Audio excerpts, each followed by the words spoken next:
Since Christmas is almost here, I think it's appropriate for me to tell you all what I want for Christmas this year. Hopes and dreams. I wanted it every single year, but I never gotten it. But anyways, let's get on to the NFL recap. Buccaneers versus Falcons on Thursday Night Football. What looked like an easy Buccaneers win quickly turned into a Falcons comeback. Geez, Falcons and comebacks don't really go together. After Tampa Bay scored on a Chris Godwin touchdown and a two-point conversion, it looked like Tampa Bay was going to win this game because they were up by 2 scores with less than 10 minutes. And then tragedy struck. Bijan Robinson scored a rushing touchdown. Okay, that's fine. And then we forced a punt. Kirk Cousins threw a touchdown pass to Kyle Pitts, his third of the night. And they failed the two-point conversion to make it 28-26. And then we punt the ball again. And then we let Atlanta convert a 4th and 18. And then they set up Gonzalez for the game-winning 43-yard field goal as the clock hit 0 to give Atlanta the 29-28 win. This was an extremely winnable game for Tampa Bay. Just one field goal would have been enough to put the game away, but we couldn't do it. For Atlanta, Kirk Cousins had a really good game. 373 passing yards and 3 touchdowns. Bijan Robinson had 19 carries for 93 yards and a touchdown. And Kyle Pitts, surprisingly, had a phenomenal game. 11 receptions for 166 yards and 3 touchdowns. Holy moly. Also, Mike Evans was really frustrated in this game. And honestly, I don't blame him. Bengals versus Ravens. Unfortunately, as a Bengals fan, my team has gotten shut out for the first time since 2017. And the first time we've ever gotten shut out in the Joe Burrow era. Which is not really good. At all.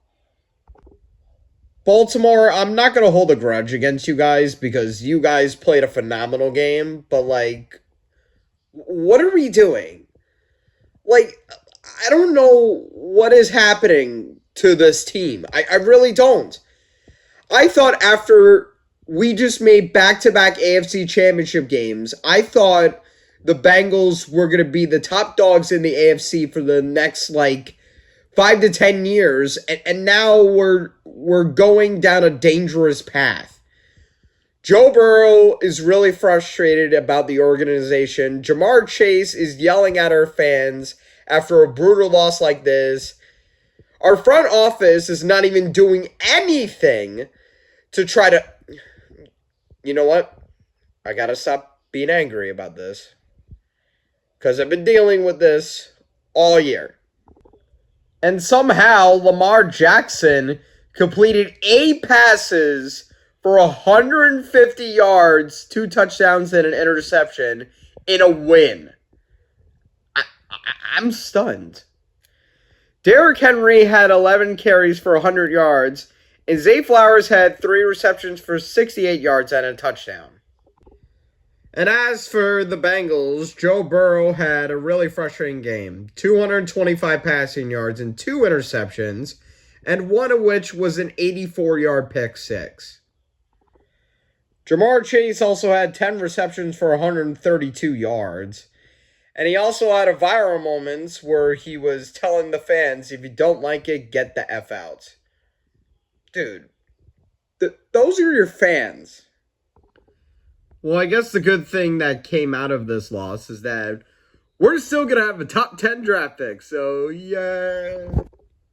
Eagles versus Raiders. Would you look at that? Another shutout. The Eagles decimated a Raiders team that is stinky, duty, diaper garbage. And yes, that was a real thing I just said. Kenny Pickett had 64 yards and an interception. Ashton Genty had 9 carries for 35 yards. And Brock Powers had 6 receptions for 28 yards. How? Literally how? And as for the Eagles, Jalen Hurts had 175 yards and 3 touchdowns. Saquon Barkley had 22 carries for 78 yards and a touchdown. And Dallas Goedert had 6 receptions for 70 yards and 2 touchdowns. So the Eagles finally snapped their losing streak. And as for the Raiders, they are currently fighting for the #1 overall pick, which is possibly going to be Fernando Mendoza. So, yeah. Texans versus Cardinals. The Texans scoring 40 points against the Cardinals? That's correct. CJ Stroud had 260 passing yards and 3 touchdowns. Rushing was led by Jahar Jordan, who had 15 carries for 101 yards.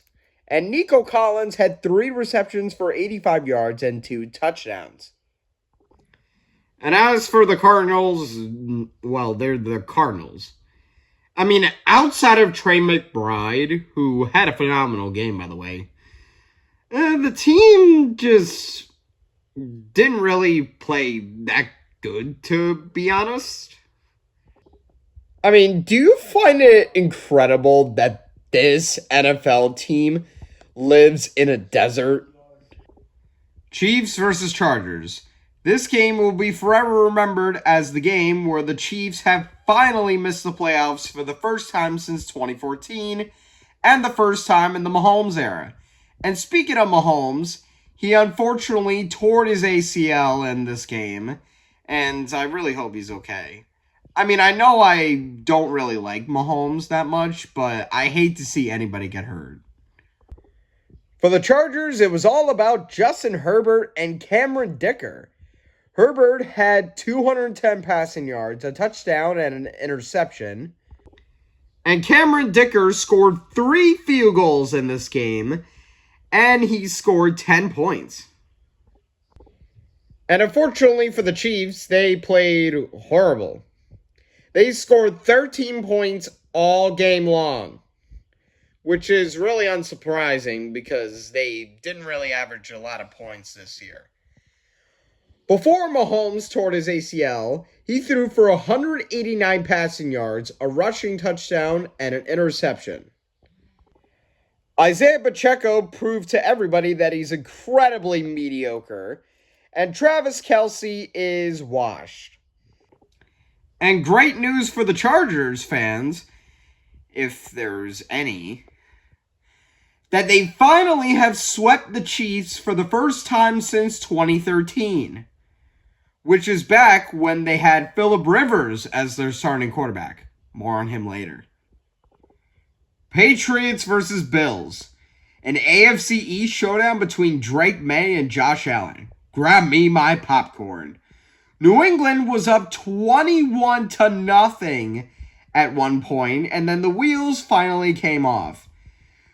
The Bills scored 35 unanswered points, and then before you knew it, New England was down by 4 with the ball on their last drive, and they decided to go for it on a 4th and 5. And then Drake May threw a horrible pass, which was incomplete, giving the Bills a 35-31 comeback win over the Patriots in Foxborough. And the biggest stars for the Bills' offense was, unsurprisingly, Josh Allen with 193 passing yards and 3 touchdowns, and James Cook with 22 carries for 107 yards and 2 touchdowns. And as for the Patriots, Drake May, that's kind of weird to say. For passing-wise, he didn't really do that well, to say the least. But as for rushing goes, he played phenomenal, scoring 2 rushing touchdowns in the first half. And Trevion Hendrickson, 14 carries for 148 yards and 2 touchdowns, and one of those touchdowns was 65 yards to the house.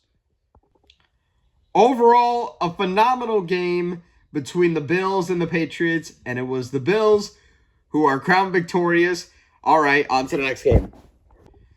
Jaguars versus Jets. Only the New York Jets can give up over 40 points to their opponents.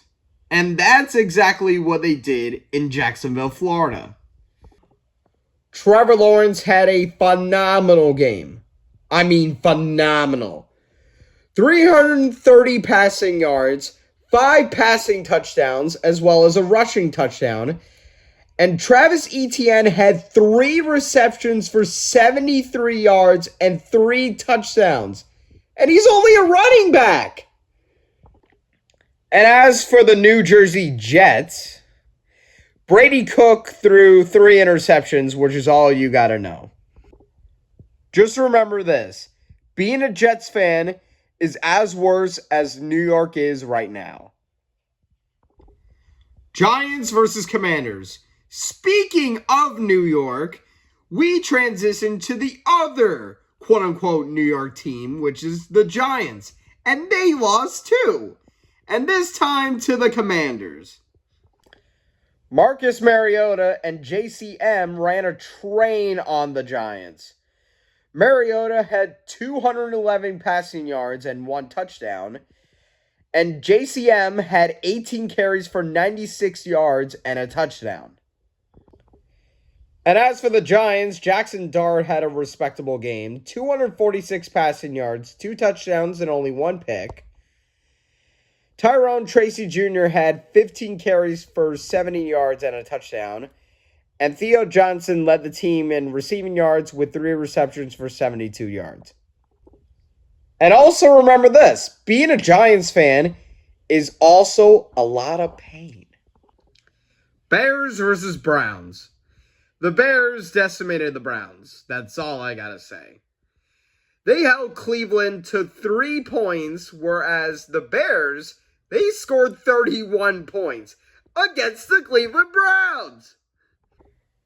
Nail painter Caleb Williams had 242 passing yards and 2 touchdowns, and DeAndre Swift had 18 carries for 98 yards and 2 touchdowns.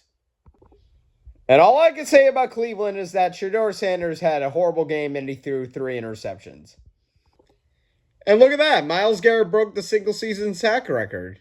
Nice. Saints versus Panthers. Yes, we still have a chance to win the division.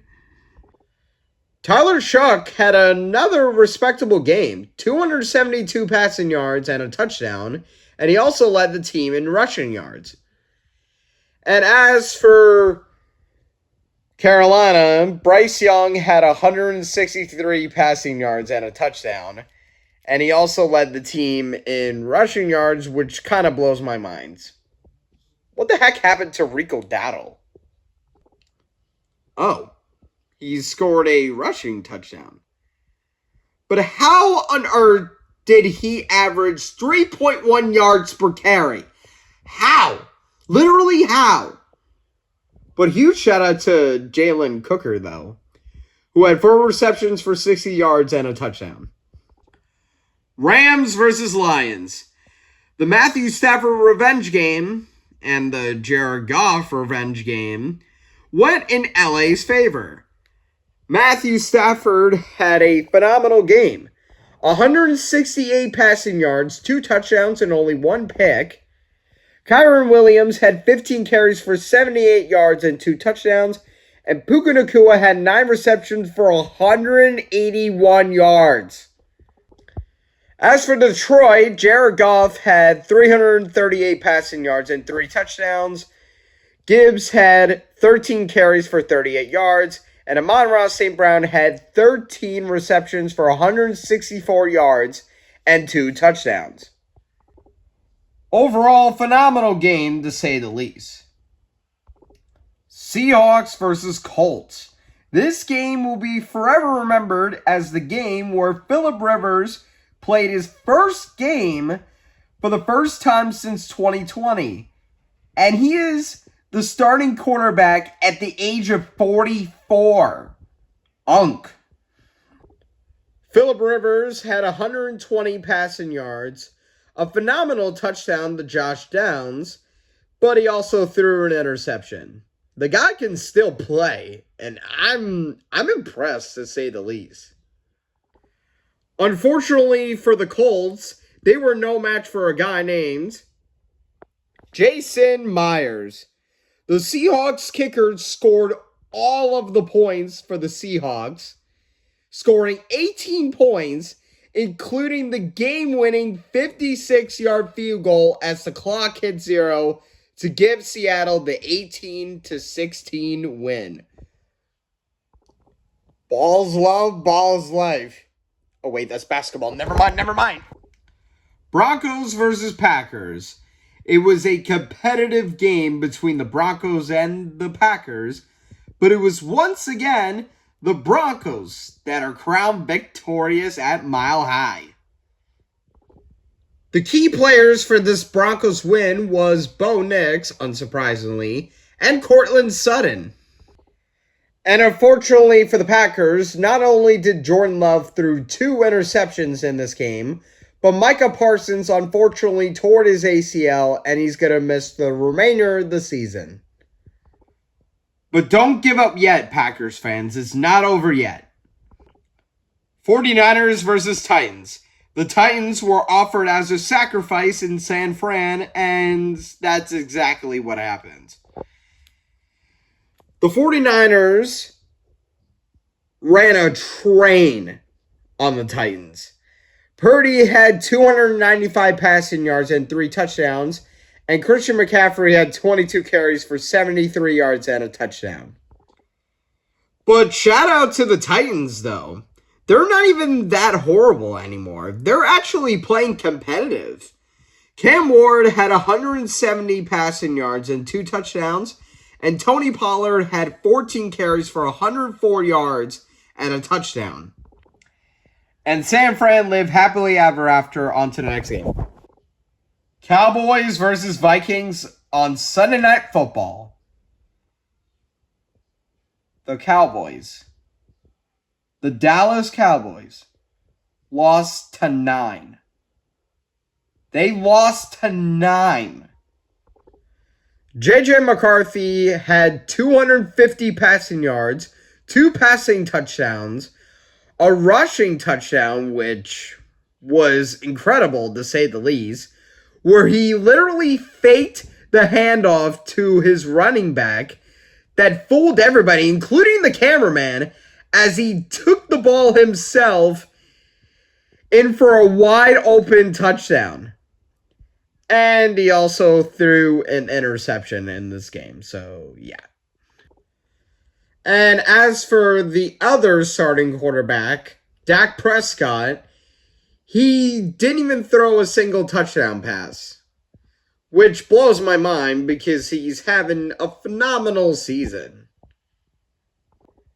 But hey, at least Javonte Williams scored a touchdown. And Sedarius Lamb, and yes, that is his real name, Google it. He had 111 yards. And the Cowboys' defense, outside of Quentin Williams, who had an interception, nobody had a single interception, fumble, or sack on McCarthy.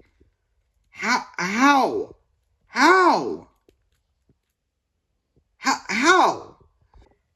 And finally, Steelers versus Dolphins on Monday Night Football. I just gotta get one thing straight. Tua is horrible. That's all I gotta say about Miami. And don't even bother looking at the stats. He played horrible in this game. He took one of the worst sacks that I've ever seen by an NFL quarterback. And due to this horrible performance, he's now being benched for the remainder of the season for Quinn Ewers. I think the Dolphins are ready to give up on Tua. And which is the right decision, in my opinion. Like, he's not a good quarterback. He's not good. He's average at best, but, like, are we going to act like he's really worth up to his contract? Absolutely not. Outside of leading the league in passing yards that 1 year, there really isn't anything good on his resume. He literally had an entire season this year where he threw a lot of boneheaded interceptions, called out his teammates, and just hurting the team more than ever before. And as for the Pittsburgh Steelers, the biggest stars on the Steelers offense was Aaron Rodgers with 224 passing yards and 2 touchdowns, and DK Metcalf with 3 receptions for 55 yards and a touchdown.